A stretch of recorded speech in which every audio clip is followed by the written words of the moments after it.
Throughout my early childhood, I played games with a passive mindset, not really thinking much about anything happening on screen. I never really considered how a game was balanced or what made certain modes fun. I just played games, whether it be on my own or with friends. Then in 2004, I got Halo 2, and in a way, it felt like my eyes had opened for the first time.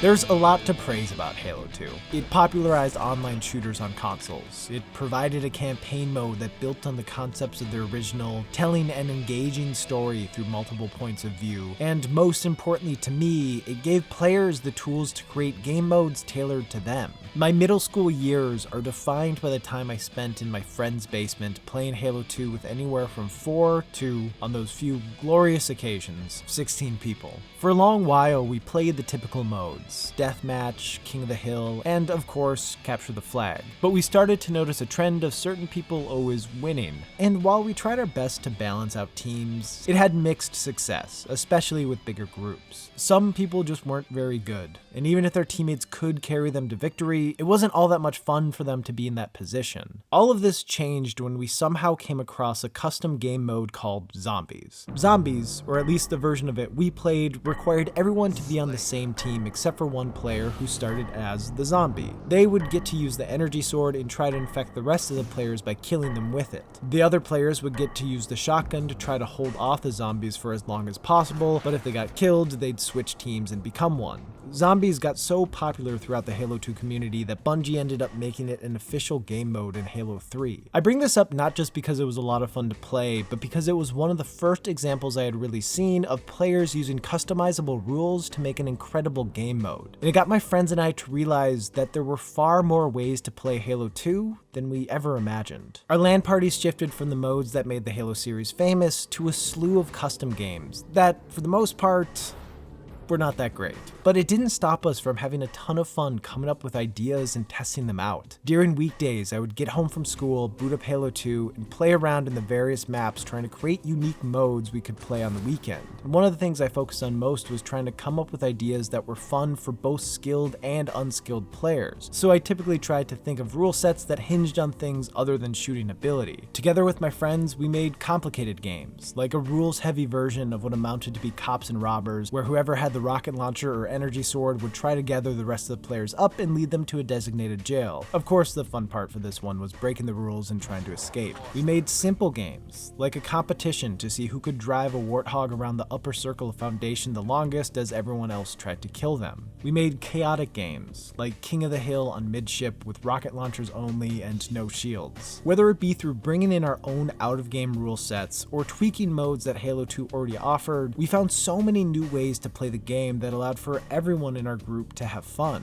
Halo 2 is far from being the first game to offer custom modes, but it was the first one that I found myself engaging with because of how simple it was to test various ideas. While making a custom mode in something like Warcraft 3 or Tony Hawk's Underground took a fair bit of time to design and get to a playable state, creating and testing game modes in Halo 2 was quick and easy. The options were obviously far less robust than those other games, but I found that the simplicity of creating a custom mode in Halo 2 made it far less daunting to experiment with, and its ease of access got me to think about game design in a way that I wouldn't have without it. Also, literally everyone I knew was playing it, so while plenty of other shooters offered a similar or greater level of customization, Halo 2 gave me a reliable player base to test out my dumb ideas. It was a gateway to viewing games through a different lens. I started to look at what they could be instead of just what they were. After Halo 2, when I played a multiplayer game that wasn't balanced well for my group of friends, we'd brainstorm ways to change the rules to make it more fun for everyone. When I found a single player game to be too easy, or I had already played through it once, I'd come up with little challenges to add a new layer of difficulty, like beating Pokemon by only using my starter. All of these experiences got me in the habit of not only considering what makes a game fun, but also thinking about what could make it even more fun, which is something I still do today. Beyond Halo 2 getting me to think about the design of various games and modes more deeply, it also gave me a greater appreciation for the simple act of exploration and experimentation in a 3D space. It became my mission to figure out the secrets of every map, Trying to discover glitches and practicing the ones I had heard about from other people became one of my favorite pastimes. From doing super hops on Ascension to tank flips on Zanzibar, I messed around for countless hours, experimenting with the various elements of the game and exploring every inch of Halo 2's multiplayer maps, always hoping to reach places that seemed impossible to get to. Halo 2 was one of the first games I remember thinking, oh, it'd be cool to get up there, and then actually being able to get up there, whether that be through platforming, using vehicles, or finding the right glitch. The sense of accomplishment I felt when I got to the top of something I probably shouldn't have been able to get to the top of has informed how I approach roaming in pretty much every game, and it is almost certainly why I spent so much time climbing everything in Breath of the Wild. One of the most special things about messing around in Halo 2's multiplayer maps was the fact that it felt like a communal experience. The height of Halo 2's popularity was at a time before YouTube, before it was easy to have a video tutorial showing players how to do stuff, meaning most people learned about glitches from someone else, whether that be a friend or some rando on Xbox Live. Shout out to Butterflakes373. Of course, there were written guides on how to do the various glitches in Halo 2, but in my personal experience and the experiences of my friends, we either figured stuff out on our own or learned it directly from another person. And there's something really powerful about an experience like that. I felt good when I shared knowledge about a map with someone else, and I was always intrigued to learn more from other people. All of this built a sense of communal discovery, and it felt like in some regards, Halo 2's player base was united in curiosity. That is, until a lot of people use the game's exploits in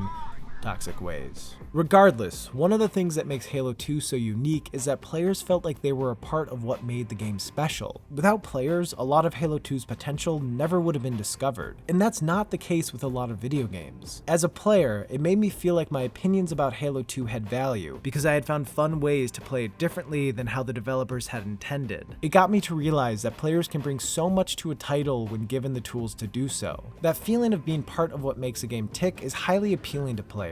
And since Halo 2, I've seen that side of gaming grow a fair bit. For example, Halo 3 built off its predecessor and created Forge, which opened a new realm of possibilities for custom modes and maps, and many other titles have followed this trend. A little game called Minecraft came out, allowing people to build and goof off in a massive world, and many players went off and created custom games and servers in order to experience it how they wanted to. Modding is more popular than ever, and it has brought new life to a ton of games. Beyond that, even the popularity of speedrunning and challenge runs seems to be tied to the idea of people wanting to discover new ways to play a game. Obviously, there are many titles that have spurred this sense of creativity in players, getting them to consider what goes into good game design. Given the popularity of Halo 2, I think it influenced a lot of people who are often considered to be on the filthy casual side of things to look at the potential of a game differently, to start thinking about what makes a title fun and how the rules of it could be shifted to better suit the group any given person plays with. Halo 2 made me start actually thinking about game design instead of just taking everything I saw on screen at face value. It kindled my curiosity about what makes games special, and that curiosity is why I started making videos about games in the first place. What I'm saying is, blame Halo 2 for this channel.